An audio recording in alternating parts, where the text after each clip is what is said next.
Right, good morning, everyone.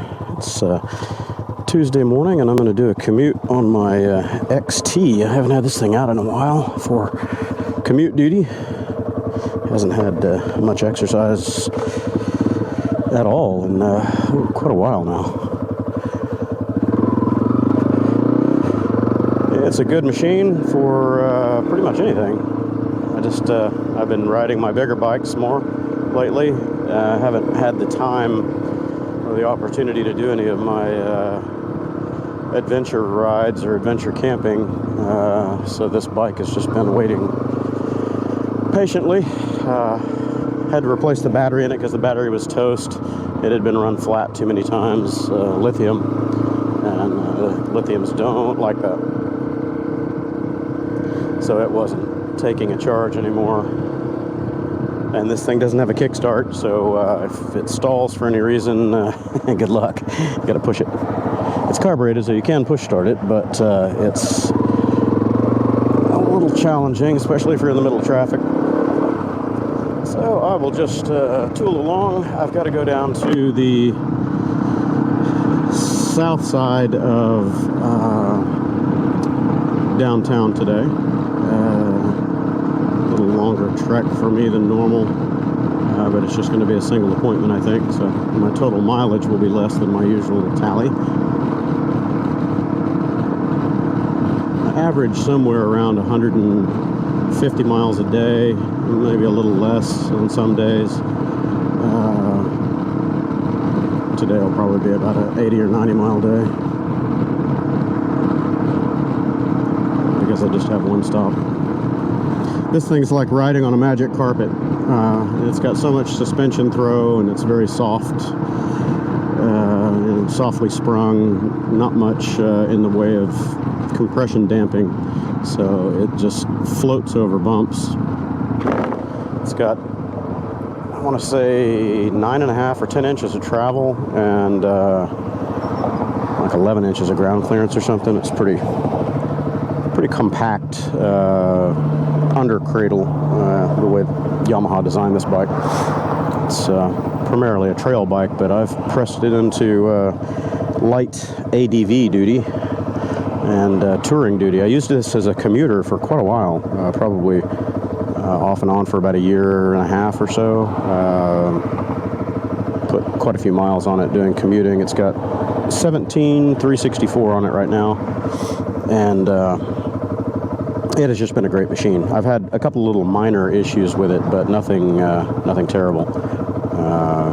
And most of them are probably self-inflicted, electrical issues because of this SW Motec cigarette lighter adapter up here. It had a problem of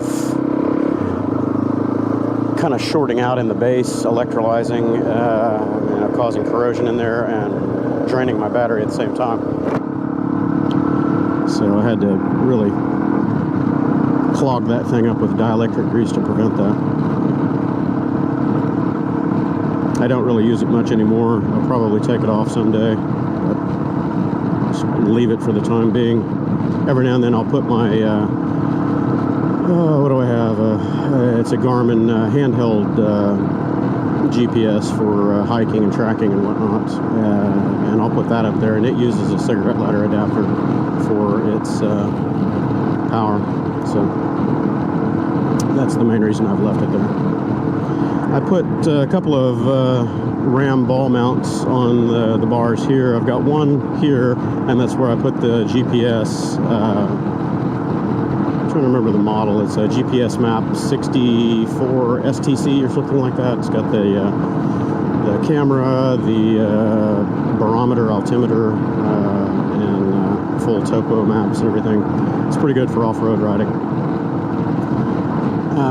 And then on this side, I set this one up for either my phone or a spot communicator that I have, a satellite SOS beacon. Normally I have that on my jacket, because if you dismount the bike and the bike takes off without you, obviously can't press that SOS button, so I have it on my person usually, but when I'm just doing slow cruising on the highway or whatever, I have a cradle for it and mount it, and I'll turn it on the tracking option, and it leaves breadcrumbs on the Spot app, so my friends and family can kind of track my progress as I go. I didn't check the fuel on this thing either. That's might be a surprise for me in a little while.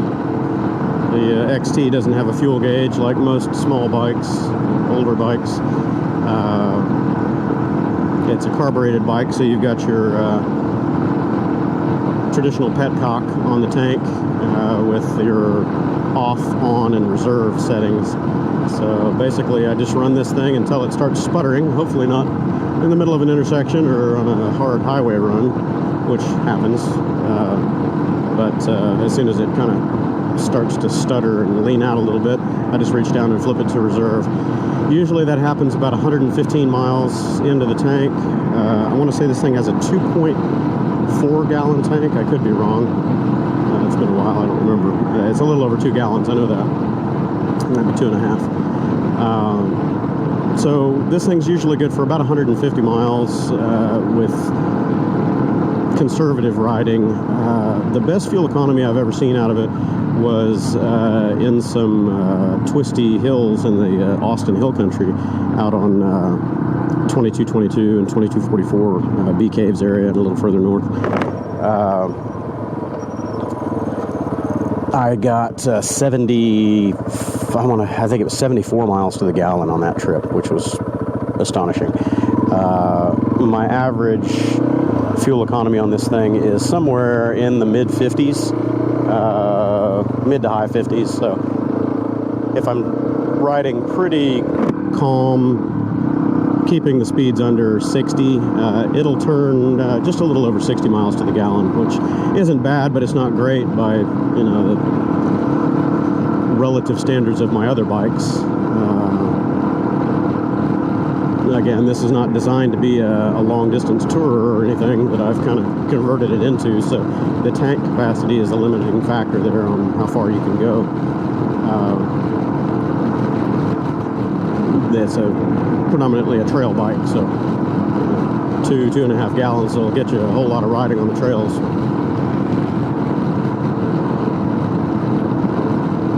So when I took this thing on my Arkansas trip, Oklahoma, my dad had heart surgery, so I went up there to stay with him for that for several weeks, and then on my way back to Texas, I went through Missouri, Arkansas, went through the mountains, did about 300 and some miles of just off-road on the forest trails, and mostly manicured dual track stuff, but I did spend some time on in the deep woods and some gnarly single track stuff. So for that trip I had a couple of fuel bottles with me, and I only really had to use it once, and I kind of pressed my luck. I knew I was getting low, so as soon as I had to use that fuel bottle, that was basically another 15 or 20 miles, and it got me limped over to a fuel station down in the foothills of the mountains, so I was worried I was going to end up pushing it, but it all worked out. And I did that trip in June of 16, so it was just brutal hot. I want to say the temp in the mountains, I had, you know, my GPS has a thermometer and all that stuff on it too, and the static temp was like 109 without the heat index. It was pretty humid. It was just awful. As long as I was in the tree cover, it wasn't too bad. It was tolerable, but I was dehydrating pretty fierce. I had a hydration pack, a 2.5 liter bladder, plus a couple of water bottles in my panniers, and I went through all of my water, man. I was ready to get out of the mountains after I was out there for about 8 hours one day. Did about 150 miles of just trails and water crossings, and it was fun, but definitely hot. This thing does pretty well, water crossings and stuff. It's got pretty high air intake. It's right under where your butt is, so it does a decent job. The only thing that was a little bit of a limiting factor besides the fuel range was my tire selection. I had similar tires on there as I do now. They were the AVON TrailRiders, I believe, that I had on there. I'd have to look back on my notes, but they're great, 80-20 tires, 80% street, 10% off-road. They don't do well in sand or deep gravel or anything like that. They just don't have any knobbies, so you can't grab anything. And most of the forestry roads that I was on were they were graded gravel, and there was a lot of rocks, a lot of sharp projections and stuff like that. But the problem that I had was the deep gravel. It was a bunch of pea gravel, probably, maybe nickel size or smaller, and it was really deep. You're talking 4 or 5 inches of that stuff. So it was like riding on marbles most of the time. Very much like riding in deep sand, where it just kind of washes out and squirms under you all the time. But yeah, I dropped the bike a couple times in that stuff. You're going one way and suddenly the bike goes a different way and there is nothing you can do. You're just along for the ride. Let physics and momentum take over. But the hard panniers that I have on here, I'll show that maybe later in a separate review. I got the Happy Trail Teton panniers, I think is what it is, and the hard structural mount for those. And they're great panniers. It's a great storage solution, and I've got kind of a mixed opinion on hard panniers versus soft panniers. I do prefer soft because they're more flexible, and usually they can survive an off or a crash without bending up or screwing up mounts and things like that. But in the case where I went down on one particular fall, I went down at about 30 miles an hour in that deep pea gravel, and the right bag went down and my foot was under the bike. My leg and foot were trapped under there, and the bike kind of slid and pirouetted on the box and protected my leg. So I ended up sliding. The bike and I separated after maybe 10 or 15 yards, and it ended up off in a ditch on the side of the road, luckily, instead of down the mountain, which was 200-foot drop on the other side. But the pannier did its job. Didn't really get too bent out of shape. It did shift the mount. It bent everything probably 2 or 3 inches out of shape, and the bottom of the box got scarred up pretty good. But it was nothing that couldn't be banged back with a little determination and elbow grease. I torqued the mounts back into place and got them back within about a 1/4 inch where they should be. Didn't cause any subframe damage or anything like that, so that was good. The subframe on these smaller bikes is not very strong. It's not designed for kind of abuse that I'm dishing out. And maybe I chose poorly with my route today. This sucks. This really sucks. It's 8-something in the morning, 8:30, 8:45. I don't know if that clock is correct. I don't think it is. It says 8:41, but I doubt that's right. This is good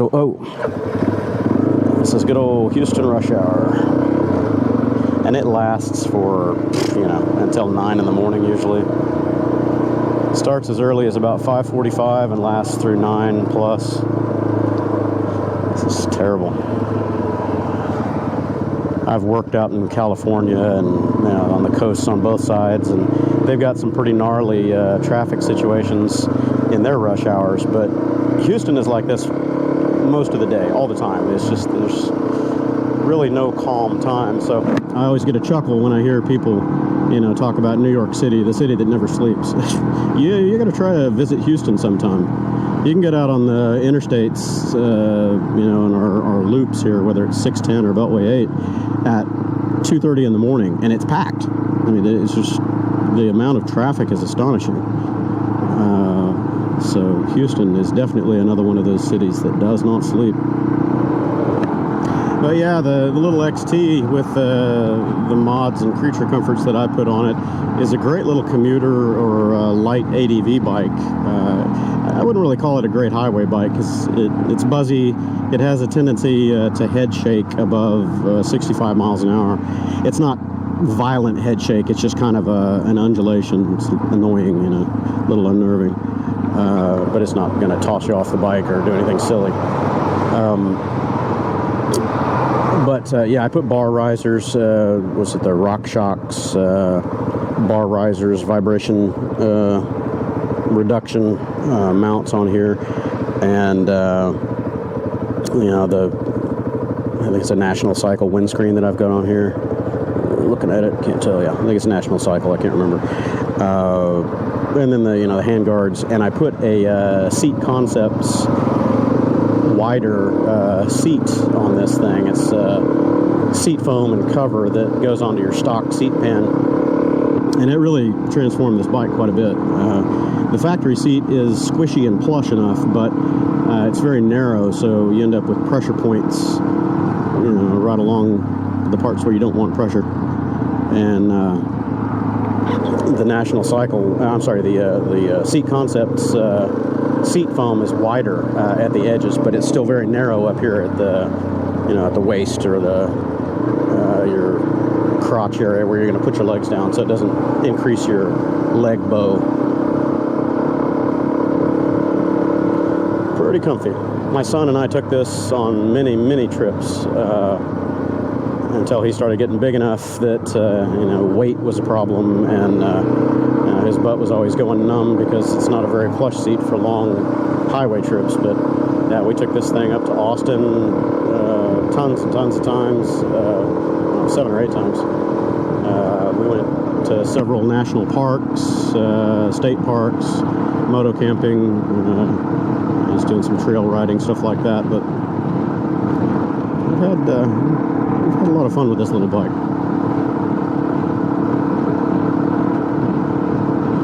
It's not fast, but it's a little tractor. It'll go anywhere. And the motor is just dead simple. You know, it's a low compression 249 cc or something like that, thumper.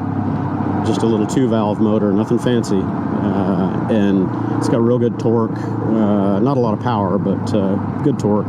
Gearing is decent, and it's carbureted, so it's not complex. You can push start it if it dies.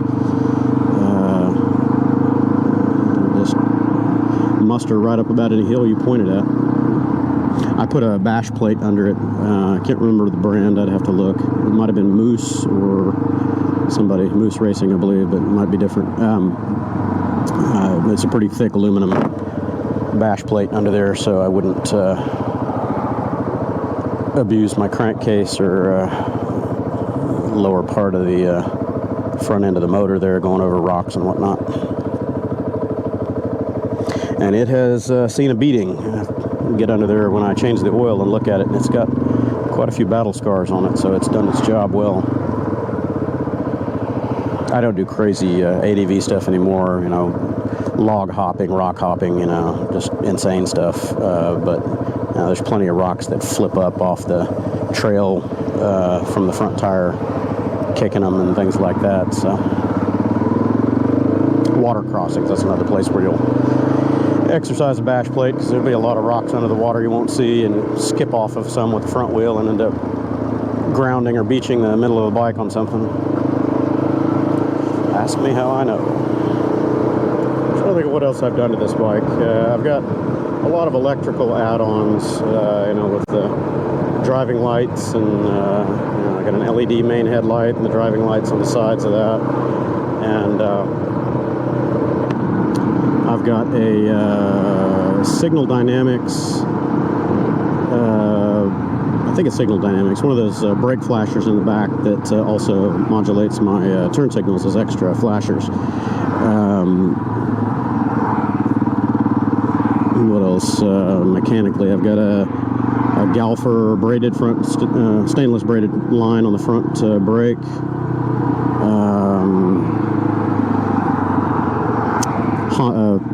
stock Yamaha pads front and rear. I didn't go up with anything crazy. I may have put double H's on the front. I think I do have EVC double H pads on the front. I'll have to look at my records. Put a fresh chain on it, chain and sprockets at around 15K. I do have a +1 front sprocket on it, which brought the speedo to true, because it was a little optimistic, about 1 or 2 miles per hour optimistic, and now with this +1 in the front, it's dead even with GPS. See? This thing's got a, I'm wondering if it's a bad spark plug or a weak ignition coil, because it'll be idling fine and then suddenly it just coughs and stops within just 1 revolution. It's a strange problem that I've noticed. And it just started, I don't know, maybe 1,000, 2,000 miles ago. I thought it was a carburetor, so I pulled the carb and cleaned out the idle jet and all that, but it hasn't really made any difference. So when the battery was flat and it would do that, oh, it'd piss me off. So I'd have to jump off of it and run and pop it in second gear. And when you're on the trail, you can't really do that if you have limited traction on the rear, sand or gravel or whatever, so the rear tire just slides. This windscreen is great. The placement and the slope that I set up by adjusting the clamps and the the pivots up here, I got it set to where the brake of the airflow is just at the top of my helmet, or just over the top, so it has a very calm pocket right in here.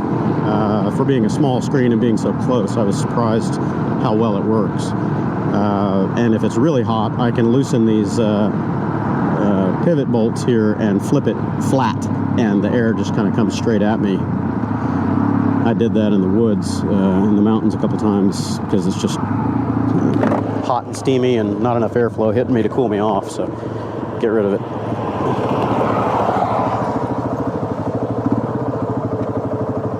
See, it's dying again. Hope I'm not getting low on fuel.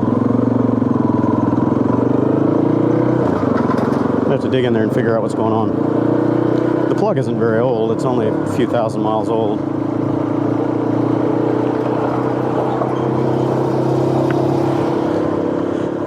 I don't remember if I've got that thing on or reserve. I sure hope it's on the on position and give me a little warning.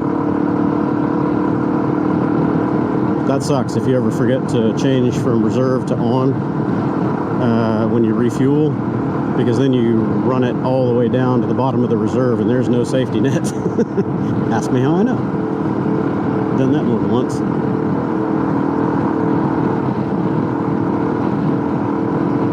I still reach for the imaginary 6th gear on this thing sometimes. It's only a 5-speed, but the engine's winding up pretty good at 60, 65 range, so I'm always reaching for that next gear. Top speed on this bike, I've had it up to 80 before under the right conditions. It'll routinely get into the low 70s, 72, 74 range, but I've actually seen 81 out of it one time, 81 or 82, something like that. I was drafting behind some other vehicles on the highway and just getting pulled right along. And of course, you step out of the disturbed airflow, out of the draft, and it drops off real fast. But I've had some problems with it when I'm fully loaded up and I've got the panniers on there and big roll bag on the back, that sort of thing, going into the wind or uphill, where I have a real hard time maintaining 60, and occasionally I'll have to drop down to 4th gear and pin it open to get back up to 60-ish. In the real steep mountain hills and roadways and stuff, I've not really had too big a problem with it. Just keep it in 3rd, 4th gear and run 45, 50 in the really steep hills, and it does fine. Nope, that's too far back for me to stop. I'm not going to get rear-ended. I will take a different route. Oh, that's a brutal queue of traffic there. heck, I will definitely find another way around. I was going to exit here and then jump over to the 610 feeder, but that's not going to work out. That is a 30-minute queue of traffic right there. No, thank you.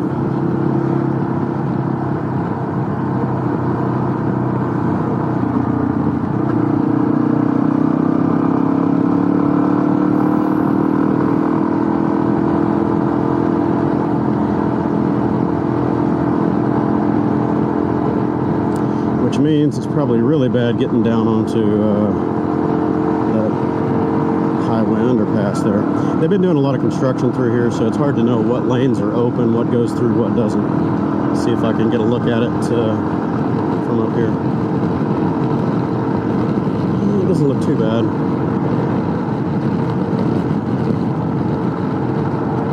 I'm trying to figure out if I can get through to the southbound over there. We'll figure it out. Oh, that's the one detractor I can say about this bike is the brakes on it are not good. You've really got to manhandle the front lever. It's not a 2-finger brake at all. It's a 4 fingers and hope and a prayer sometimes to stop from higher speeds. That's why I put the stainless line on here, because I was hoping that a little more brake pressure, brake feel would help that, but it hasn't really proven to be the case. You really have to grab a full handful of this guy to stop. There it is, stuttering at idle. Gotta find that. It's the only problem I've ever had with this bike is the carburetor clogging up because of ethanol fuels and this little idle stutter issue that just started somewhat recently. I even thought maybe it was a hanging valve or something like that, but I checked the valves, the clearances are good, everything's good, so I'm not sure why it stutters and chokes like that.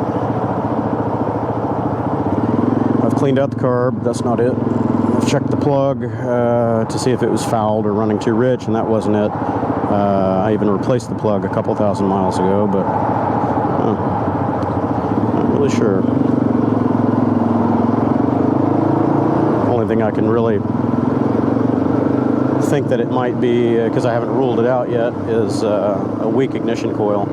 So I might just buy another coil for this thing. I don't think they're terribly expensive, probably 30 or 40 bucks. Throw it on there.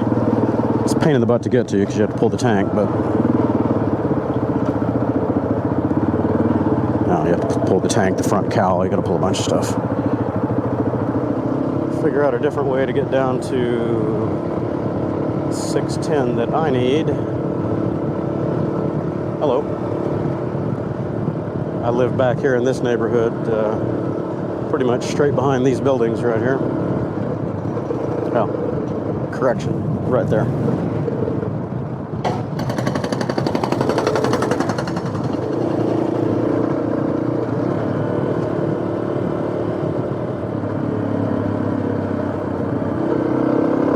Well, I've got an off-road bike, so I can take the shitty pavement.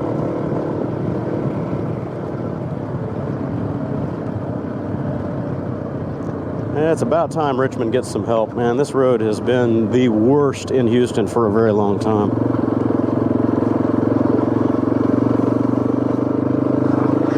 I would avoid it at all costs for so long. Even when I lived here, I wouldn't go down this stretch of road. I would go around it if I could, because it was just so bad. Giant potholes, these railroad tracks up ahead were terrible. Everything was just a horrible state of disrepair. The city was intentionally not repairing it or doing much work on it for a better part of a decade, because they were hoping and trying to push through some bus line projects. They were trying to get the metro rail to come through here, and all of the business owners, all the property owners were saying no. It was voted down multiple times, and the city kept trying to ram it down everybody's throat. And I don't know if they finally gotten traction on that or what.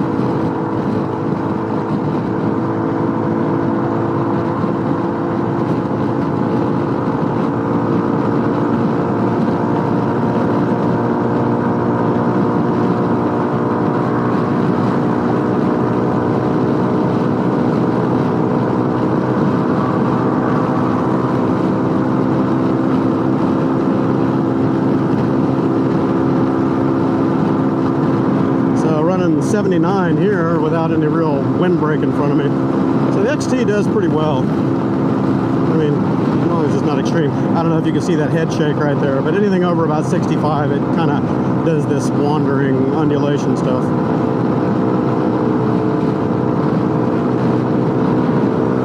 Do another wide open run here on flat road, see what we get.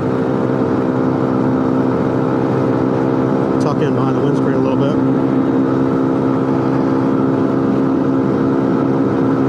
Head shake, it doesn't get any worse than that. It just kind of keeps doing it at about that same rate. So there's 80 indicated, probably 79, 80 actual. That's all right. It's much more comfortable around, you know, say 60, 65, pushing it, you know, but its comfortable speed is right around 60. All right, well, good afternoon all. It is Tuesday afternoon and I'm headed home to the Katy area.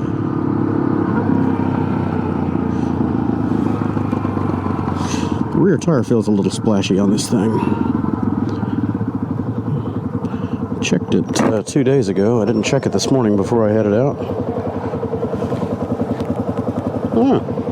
Can't tell. Something felt a little squishy.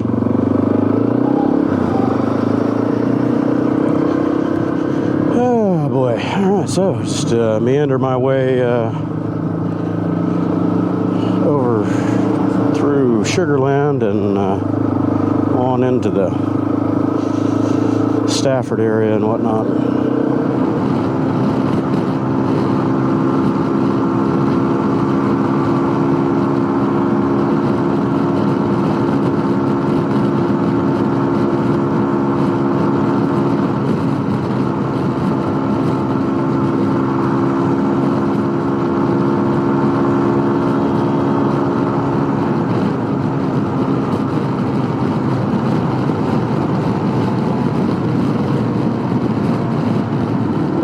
Didn't put my earplugs in today and my ears are ringing.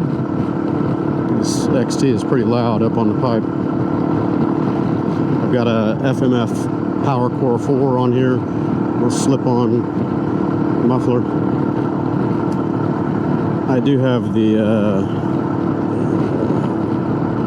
spark arrestor and noise baffle in there to quiet it down a bit, but it's still pretty noisy.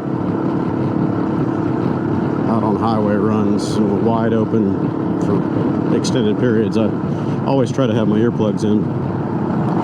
Try to save what hearing I have left. All right, everybody. Well, another day done, another commute gone and out of the way. And it's home again, home again.